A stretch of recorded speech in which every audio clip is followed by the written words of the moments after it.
In this series of lessons on flight mechanics, you'll be studying the forces acting on an aircraft in flight and the response of the aircraft to those forces. For an aircraft to be in steady, unaccelerated flight, the following conditions must exist.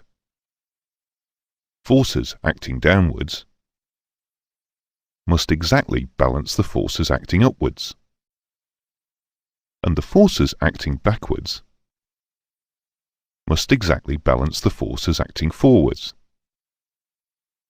In addition, the sum of all moments must be zero. When all these conditions are met, the aircraft is in a state of equilibrium. In straight and level flight, there are four forces acting on the aircraft: lift, weight, thrust, and drag. Weight acts through the centre of gravity, the CG, vertically downwards towards the centre of the Earth. Alternatively, weight can be said to act parallel to the force of gravity. Lift acts through the centre of pressure, CP, normal, or at 90 degrees, to the flight path. Drag acts backwards, parallel to the flight path. And thrust, for the purposes of this lesson, although not strictly true, can be said to act forwards, parallel to the flight path. For an aircraft to be in steady level flight, a condition of equilibrium must exist. This unaccelerated state of flight is achieved with the aircraft trimmed, with lift equal to weight, and the throttles set for thrust to equal drag. For steady level flight, then, the opposing forces must be equal. The proportion of the lift force to the drag force, known as the lift-drag ratio, for most modern aircraft is between 10 and 20 to 1.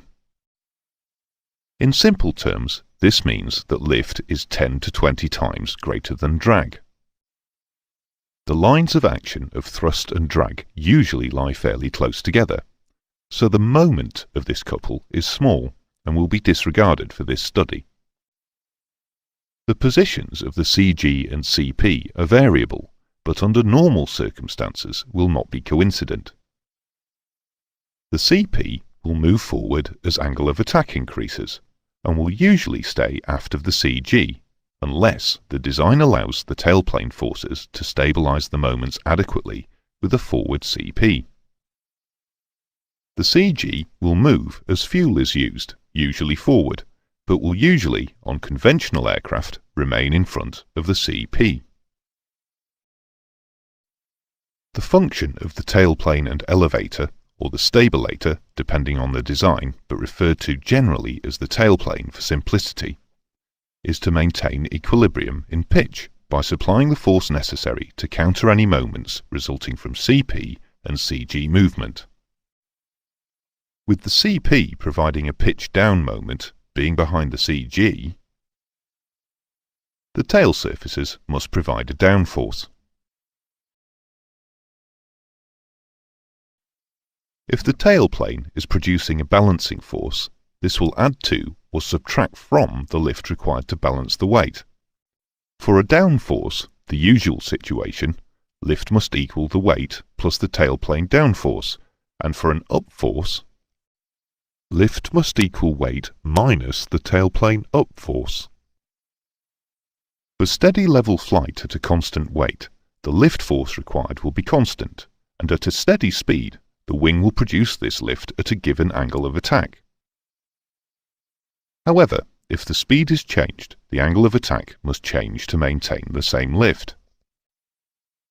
As the lift changes with the square of the speed, but in direct proportion to the angle of attack, the angle required for constant lift will vary as shown on the graph on the screen.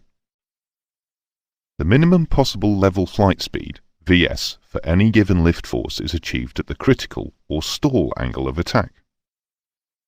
For steady level flight at a constant speed, the thrust must equal the drag. Drag increases with speed above minimum drag speed, VMD, and so to maintain a higher speed, the thrust must be increased by applying more power.